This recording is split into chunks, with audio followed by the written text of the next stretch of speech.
Hello and welcome to another course in our Mind Dojo series. I'm Richard Souza and I want to welcome you to today's course, which is the Black Belt Mindset for the Urban Warrior. And again, I want to thank you for taking time to invest in yourself. We all have busy lives and our lifestyles can be very demanding, especially if you have a family and a pressing career and all sorts of competing aspects of life vying for some of your attention and energy, and the fact that you're taking a moment to pause and work inwards is really a commendable attitude to embrace. So really want to commend you on taking that mindset. It's not really one that's common out there, but as we know, if you want to be uncommon, then you have to do uncommon things, and the most uncommon thing is to take pause and improve ourselves. And it's not because we're broken that we need to do that. We just want better for ourselves, our families, the people whose lives we influence. And to do that, it really always starts with us. I want to start by giving you a bit of a background as to why I thought I would put this course together for you. And it's really due to the fact that I've been in martial arts for 34 years.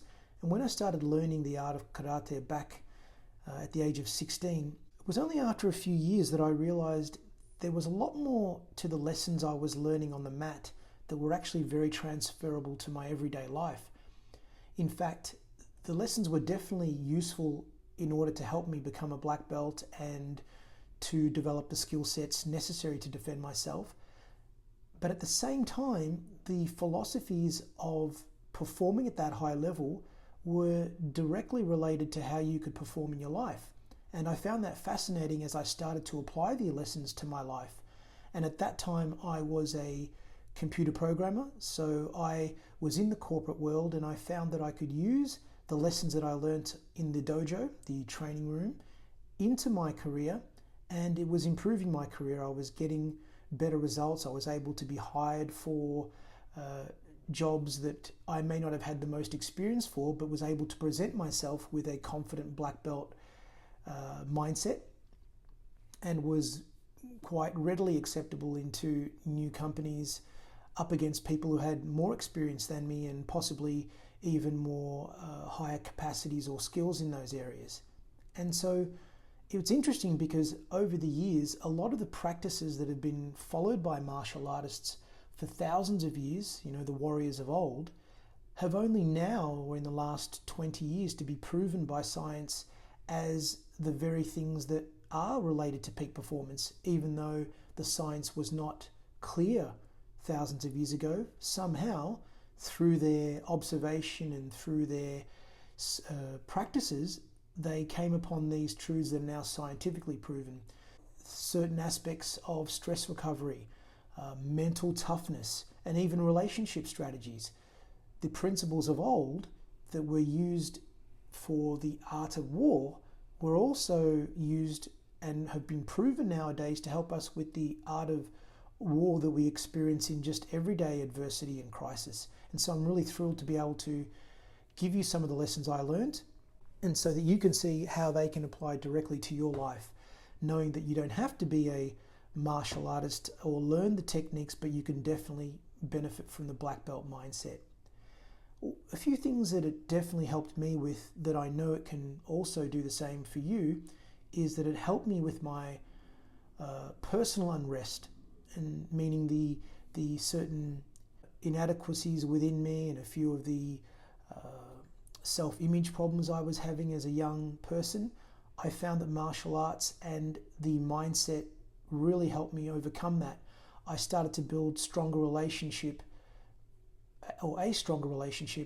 with myself, and that actually helped me to manage the relationships around me, because obviously martial arts has always been about conflict resolution, and how can you handle conflict outside of you in any relationship if you can't deal with the conflict that's first actually residing with you?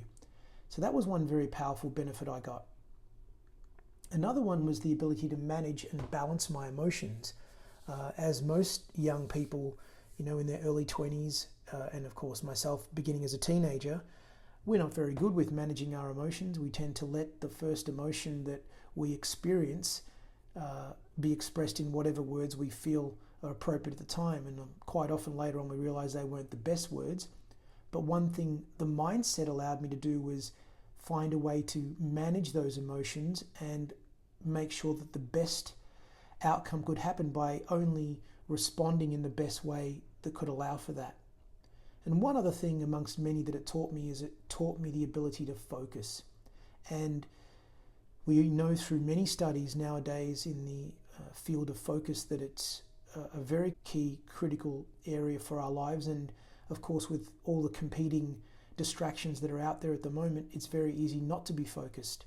And so one thing that the mindset does is it allows us to learn how to access our attention, look at why our attention may have been pulled away from us, and what are some of the tools and strategies we can use to unify that focus again and have what I would actually call as black belt focus. Not the everyday focus, but black belt focus.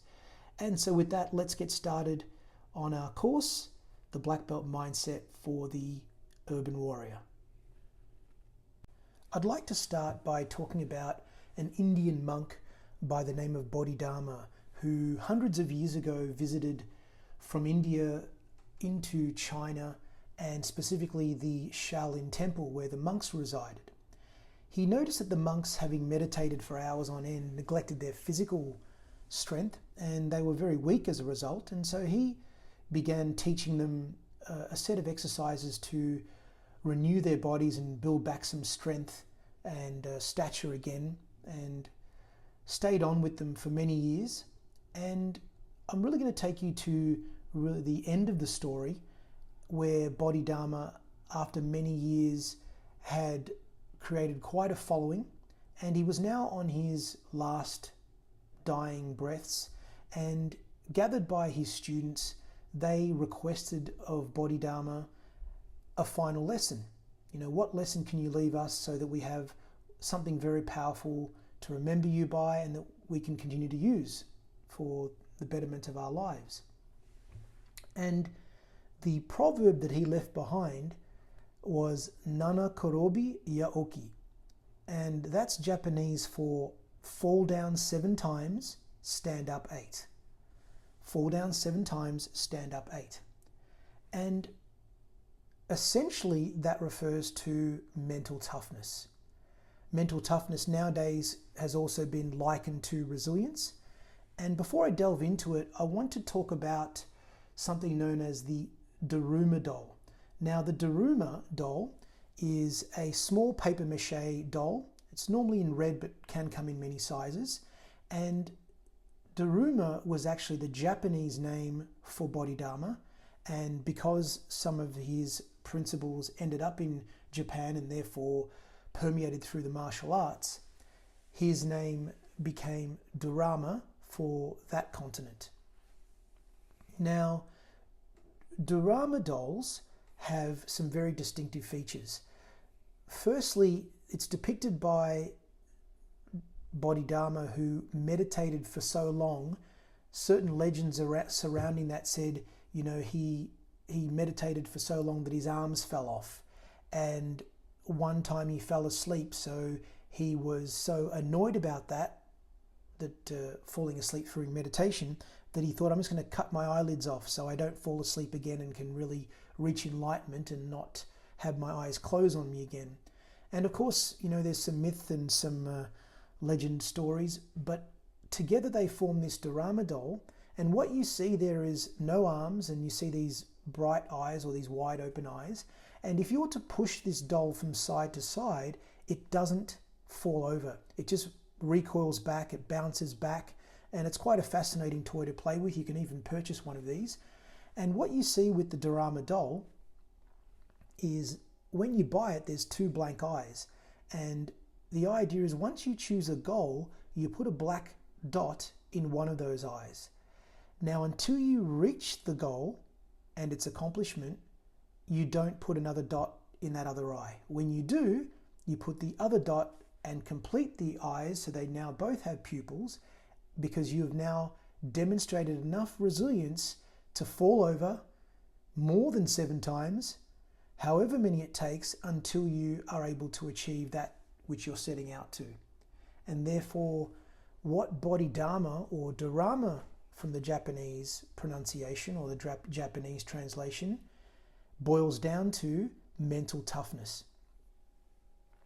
And that was a very big part of the martial arts for me and for all the students that I went through to black belt with, and for the students I teach to this day.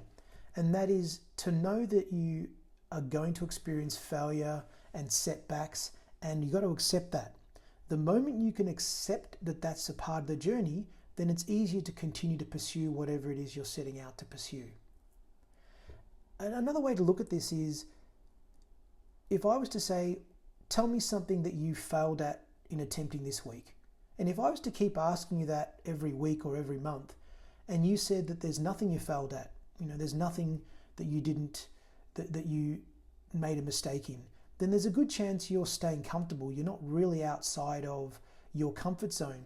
And that means you can't possibly be expanding in any area, even if it's, what did you fail at in trying to improve a relationship? If you're trying things, then that relationship's going to get the best of you, because you're not settling for how it is now. You're constantly trying to do things to make it stronger, nurture it more. And so failure is something that if I was your coach or your mentor, I'd be expecting of you, because I know you're okay with the idea of falling down and getting back up again. What you're doing here is you're building calluses on your mind or your brain. Just like a carpenter would, the more and more they use the tools of their trade and work with various materials like wood, eventually their skin toughens up than, say, compared to someone who just types all day long. But now that their skin is toughened, they're less susceptible to ongoing or upcoming stress and pressures put against their skin. And likewise, when we are constantly doing things that stretch our emotions, our brain, our attitudes, we're now toughening up our mind, toughening up our constitution.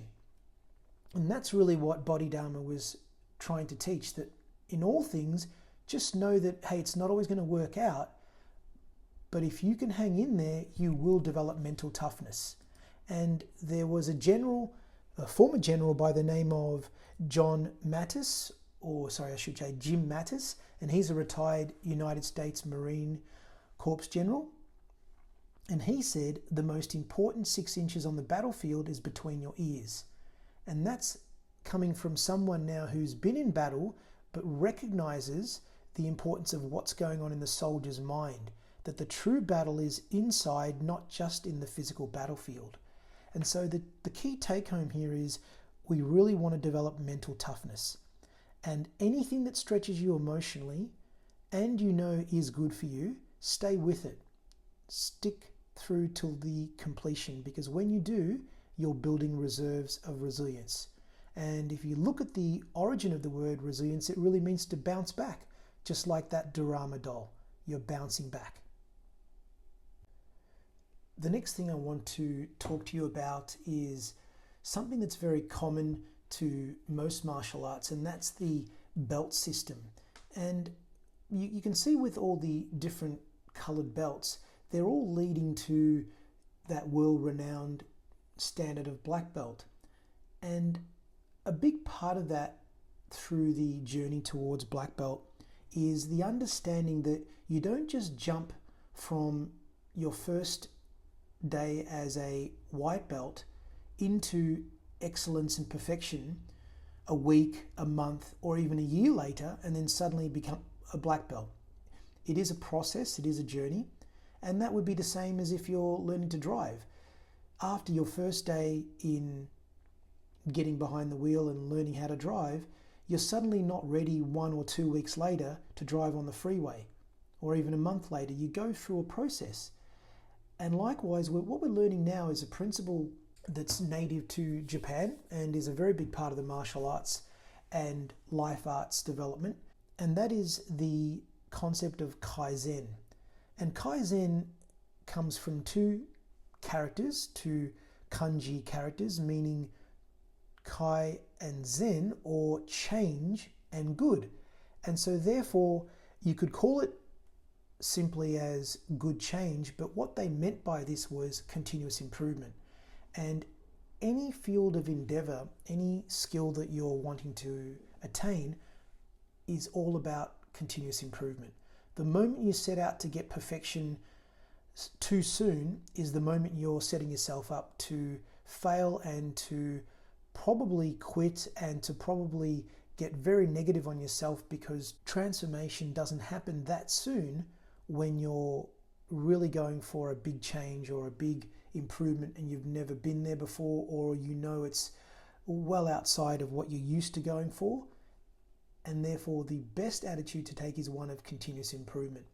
It came about after World War II, when Edwards Demings went to Japan to help them rebuild, and he used Kaizen as part of his continuous improvement cycle. And through that, he helped Japan revolutionize and reinvent themselves, going from a country that was renowned for producing faulty and flawed electronics to producing 100% quality standards that became the envy of the West and America at that time. And so something that you can borrow from the martial arts is that idea of the colored belt system. And that is to help you feel a sense of improvement, set milestones, checkpoints, or landmarks. They don't have to be large or substantial or something that's so significant, but anything that lets you know you're improving. Action, measure, adjust. Any physical endeavor, any sporting arena has that. And it's very true of any field, whether it be business, whether it be relationships, whether it be health. Take some action, measure the outcomes, measure whether it's moving you closer or further away, whether it's hindering or helping, and make your adjustments. What we're looking for is continuous improvement. For example, you can look for Kaizen even in a relationship. Let's say you want to build a better relationship with your partner. You could ask them, on a scale of 1 to 10, how am I as a partner? And then once they give you an answer, whatever that number is, if it's not a 10, your next question can be, well, what will it take to make it a 10? And now you know where your continuous improvement can be. You can approach your employer and ask them the same question. On a scale of 1 to 10, how am I performing as your employee? If they say 8 or 7 or 5, that's great, because you know where you stand. And then ask them, what will it take to get to a 10? And you might then break down those suggestions and go for those small improvements. Go for Kaizen. Another way of looking at this in the field of peak performance, it's known as the 3 Fs, which was created by K. Anders Ericsson, who was a foremost expert in the field of peak performance, and he called it the 3 Fs. And it was the 3 Fs of deliberate practice. So if in your field or in the area you want to excel, the 3 Fs relate to focus, feedback, and fix. So start with focusing on something specific you want to improve on. Get some feedback on how that's going from a mentor, a coach, or someone you can trust, or the person who's measuring you, and make the fix. And if you can keep doing that process of the 3 Fs, you can start to get some real transformation in that area of your life. So the take home here is, don't seek perfection, especially if you're in the early stages of transformation. Seek improvement. The next lesson we're going to talk about is related to the dojo.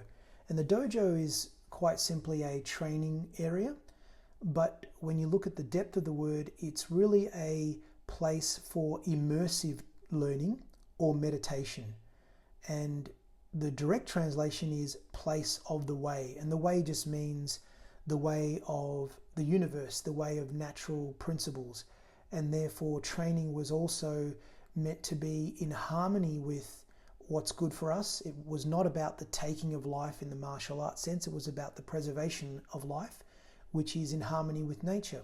And that's often a misconception too, where people think, oh, that karate or a fighting art is all about destruction. Well, it's actually about preservation, because it's founded on the principle of the way of things, and the way of things is always about growing life to its natural fullest potential and then allowing its natural decay.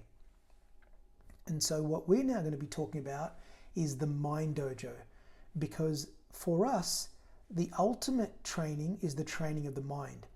And as the Buddha put it, you can have no better friend than a well-trained mind, and no worse enemy than an untrained mind. And one practice that I learnt through the years was to constantly visualize. In the dojo, we were always seeing a scenario and defending against it, either physically or in our mind. And that way, the rehearsal was always with an opponent in mind, was always specific to a target, was always related to the context of the who, the what, the why, what's going on here, not just movement for movement's sake. And this idea of visualization was all about mental rehearsal or mental simulation. And this is really something that you can see was a very big deal, especially in the Olympics. The Russians were the first to start it, but this idea of mental simulation has been around in Asia and European fighting arts for centuries. And it makes sense, because you could only constantly do physical rehearsal and not run into injury or injure your comrades and training partners. So to be able to train in the mind was a very important practice. And something to be mindful of is that we always want to direct our mind and train our mind, because it naturally gravitates towards the negative, meaning it's always trying to protect us, stemming back to the times of when we needed to be able to deal with the constant threat of our environment. And so our mind is geared towards negativity, but for the purposes of survival. And so the training of our mind is really about visualizing what can we do, not why are things going wrong. We're visualizing and training our mind to go towards how can I achieve or go towards what I want, not why can't I do it. In other words, we're developing our mind to have an optimistic orientation. And so the purpose of visualization, or to constantly see the desired outcome, is so that we're training one part of our brain, the reticular activating system, to only see everything that contributes to our well-being. And the other part that's quite fascinating about constant mental rehearsal is you can see the best performance in advance, so that when that situation arrives, if you are a little bit stressed or nervous about it, your prior training can kick in and the best of you can come out. And that's a very powerful thing, because now you don't have to wait till the moment of truth to see if you have the goods or not. You're setting yourself up to make sure that's the case. And so the main takeaway here is we want to get into the habit of practicing what we want within, so when the time arrives, we can practice out in the real world what we've been entertaining. Because you can only ever perform in the way that you've been mentally thinking and physically practicing. Now, the next lesson is really quite fascinating, because the Japanese, in their dojo etiquette or in the training room etiquette, when a sensei would give an instruction, you would hear the students say us. And this really is a combination of two words or two Japanese terms. One, oshi, which means to push, and the other, shinobu, which means to endure. And together, it's really a spirit or a mentality of perseverance and patience. And so rolled into one there is a yin and yang, or a balancing mindset, where you are going to push yourself, but at the same time, you're going to be kind to your mind. Because if we have too much of one to the extreme of the other, we can end up with a wide variety of emotional duress and stress. And what just tends to happen is people throw their hands up and give up on anything that they wanted to improve in their lives, because they didn't really have a balancing virtue to manage the ups and downs of their direction and their results that they're getting. And so this term us, or you can just call patience and perseverance, is really to do with having two sides and accepting both of them as necessary.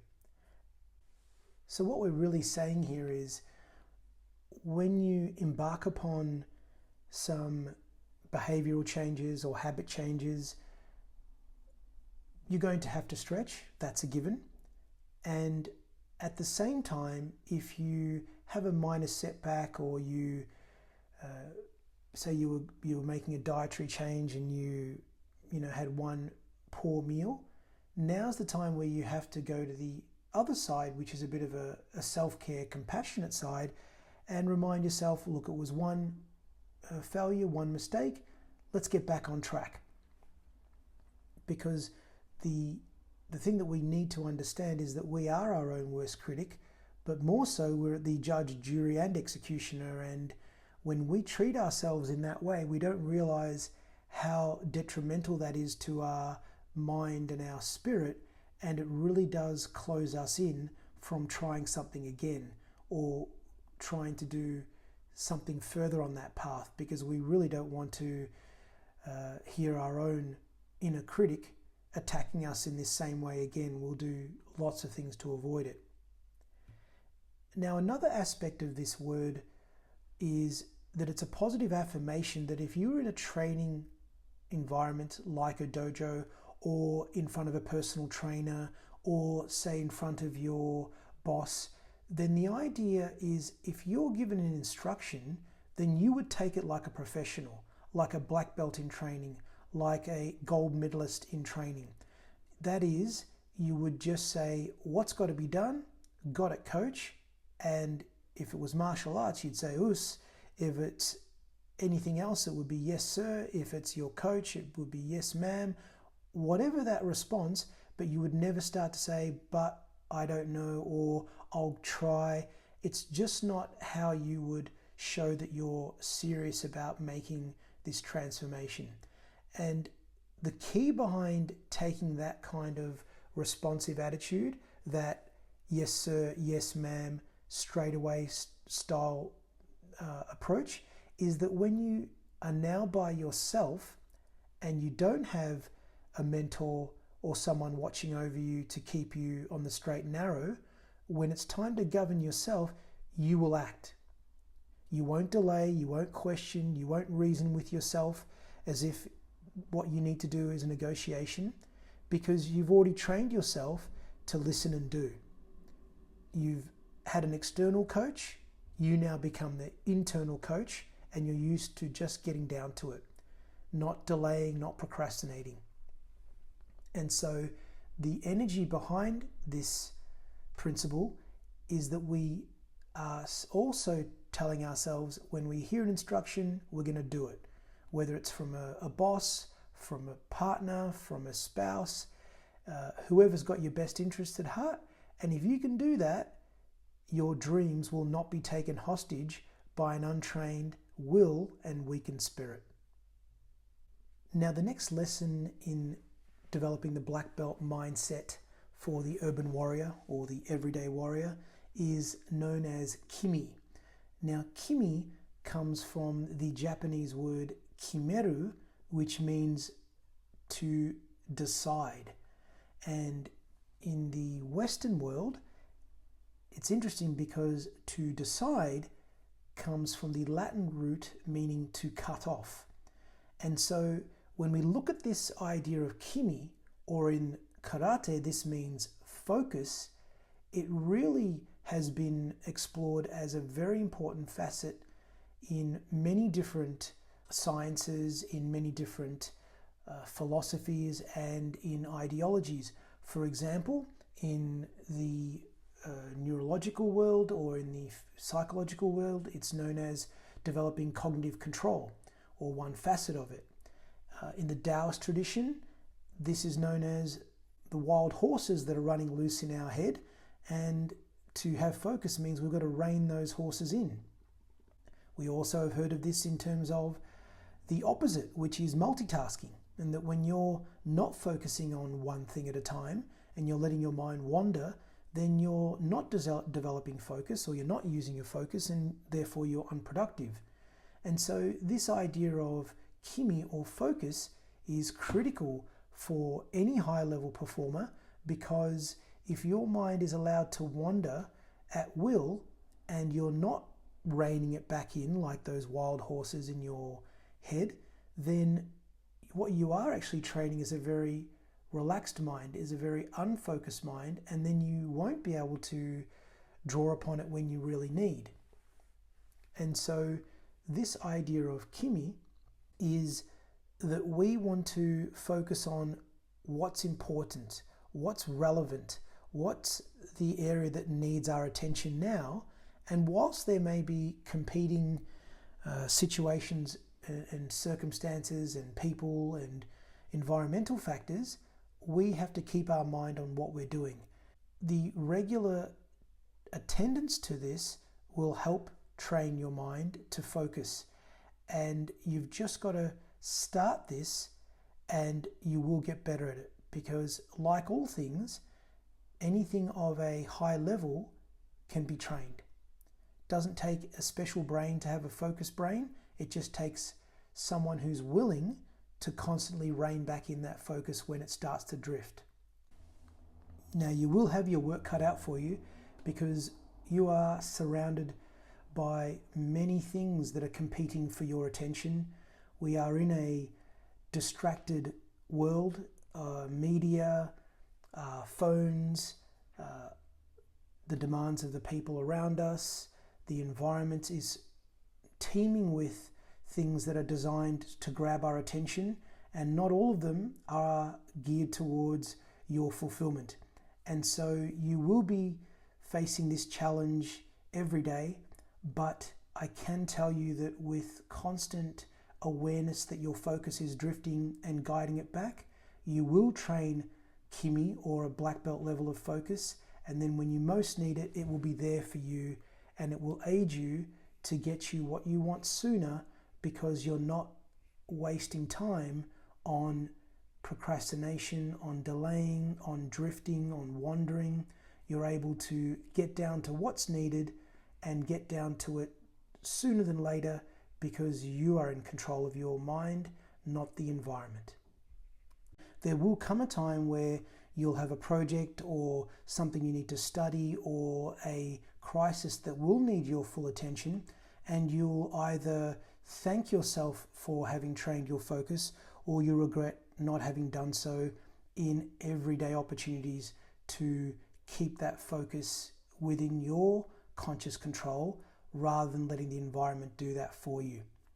And know that it's important to do this training of our kimi, or focus, and have it to the level of what I would call a black belt level, because our underlying neural circuitry is all about security and safety. And so our brain has to make quick decisions and is always making assumptions, filling gaps, confabulating stories without full information, because it needs to constantly assess if what's going on in our environment could be of danger to us. And so a focused mind has to know that if it's not governed, our brain's going to default to that kind of seeking and searching, and that doesn't bring us any closer to an effective life. The idea then is to be in charge. Now, you're going to really enjoy this particular topic. It's a very specific topic that's related to karate and stems from some Buddhist ways of thinking, although this is not a religious concept in any shape or form, so it doesn't have to interfere with any of your religious beliefs should you have them. And the term here is known as fudoshin, and this basically means the immovable mind or the immovable heart. Another way of looking at that is you are unshakable in a goal or in a pursuit. Once you've determined the lifestyle that you want, that's it. Now, in the context of a black belt, very simple. When a student embarks upon their martial arts journey, they have that idea of black belt in mind. For the everyday urban warrior, the black belt is a definiteness of purpose. What is the purpose of your life? That becomes not just a goal, but a way of living. However, once you set your mind that that's what it will be, now it's easier to have an immovable heart and mind because one, you're very clear on it, and two, it's easy to make decisions that are related to it because you have a guide or a sail that you're always navigating by rather than just living tactically. And this is very important because most people really haven't taken the time to clearly articulate what kind of lifestyle they want for themselves, for their family, or what is the career objective that they want. And because they lack this, it's not an immovable life that they live. In fact, it's quite the opposite. Things like weather, inconveniences, tiredness, entertainment, leisure pursuits, all these things are constantly pulling them away from where they want to be. And as a result, they feel unhappy and unfulfilled. But what we can do is look to the concept of the immovable mind by clearly defining what it is we want for our lives and the people in it. Now, there's a statue that relates to the idea of Fudoshin, and it's known as Fudomyu. And this statue, which looks quite threatening, is very symbolic of this idea of the unshakable mind or heart. And you'll see two symbols there, the rope and the sword.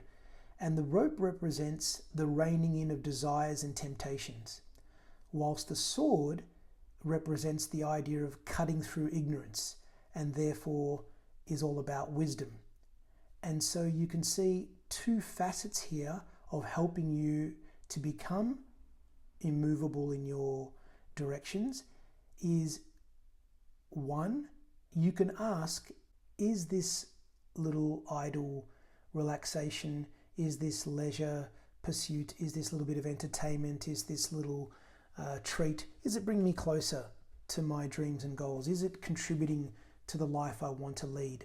And if it's not, then what you're dealing with here is a desire or a temptation, and you need to use that rope. And that rope means, okay, let's bring that in a little bit and let's now focus on taking an alternative action towards something that will bring us closer to that which we are truly desiring in our lives. The question you can ask for greater wisdom is, what is in my control? And we definitely know that our attitude and our opinions are in our control. And why this is the sword of wisdom is because most people are ignorant in the sense that they are of the belief that outer forces do control how they feel, that they are a victim of their circumstances, and whilst they may not have deserved everything that has happened to them, they are always in charge of their attitude and opinion, but they have not yet used their sword of wisdom to really comprehend and be able to take a hold of that truth and that philosophy. That wisdom is about taking full and absolute responsibility for one's life, one's feelings, and the results one gets.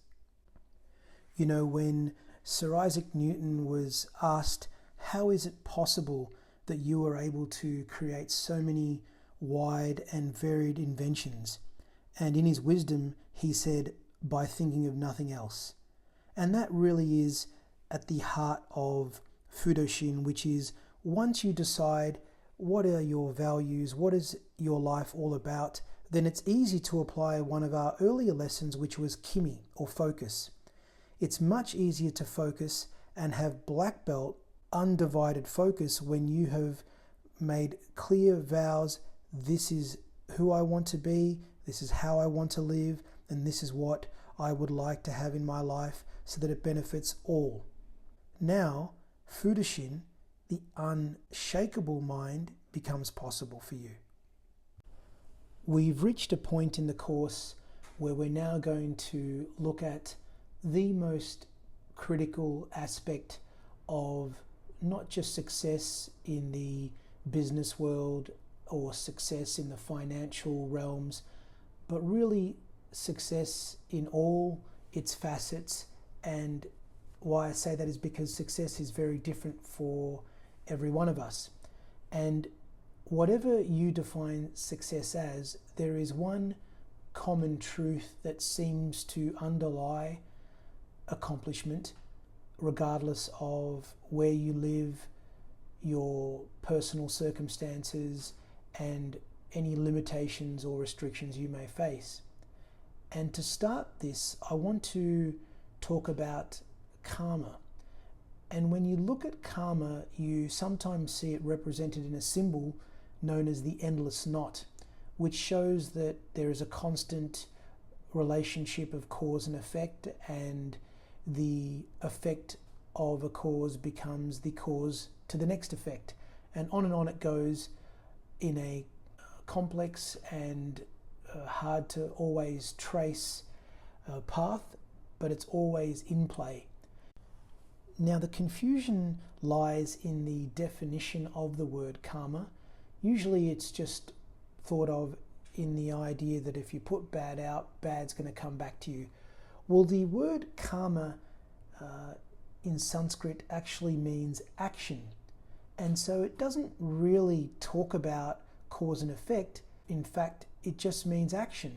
So when you live or apply action in your life, then results take care of themselves. You don't have to focus on results. They happen as a natural order of things.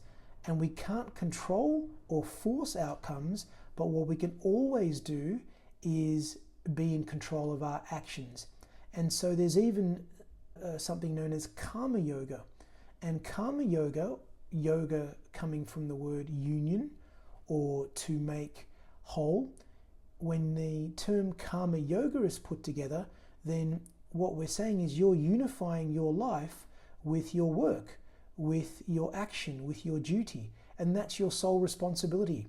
If all your attention, or let's call it kimi, and you are immovable on that kimi towards action, and the action that is of course related to where you want to be in life, then that's karma. Just take care of the action and let the dice roll where they may, because we can never really control that. All we can control or have control over is what we do. It's like a game of tennis. You hit the ball over in the best way, in the most skilled way that you can, and then what happens after that is really based on the opponent or life itself. But it's the action that you can always develop, harness, and control. And I just want you to think of a black belt or a peak performer, and using that symbol of a black belt to mean someone who is a master or proficient at what they do. I bet you will notice that they don't procrastinate, they're not wishy-washy, and they're not an unintentional person. In fact, the truth about those kind of individuals with high standards, and the most successful of them, is that the truth is they all have a bias for action. In other words, they live a life of karma. They live a life of action, and they keep acting, allowing results to take care of themselves. When they get a little bit of feedback, they make adjustments by taking refined actions. And so your karma is to keep taking action. It's been said that a black belt is no more than a white belt who never quit. In our world, that would be likened to a CEO is a salesperson who never quit. An entrepreneur is a business startup who never quit. And so you can see that really the secret of black belt performance or exceptional performance or peak performance requires a never quit mindset. Even if progress is slow, because it will be in new habit formation, it will be in new skill development, it will be in forming new relationships that are geared towards where you're going. As long as you keep showing up, as long as you keep moving forward, even if you are failing, even if you are making mistakes, even if there are adversities, all of these are helping you develop and are growing your mindset, and you always take that with you. It's only compounding and building on itself. It's never wasted time. It's always training. And if you keep showing up, just know it's a matter of time that you will yield the fruits that you are looking for. You will have what you seek or something better.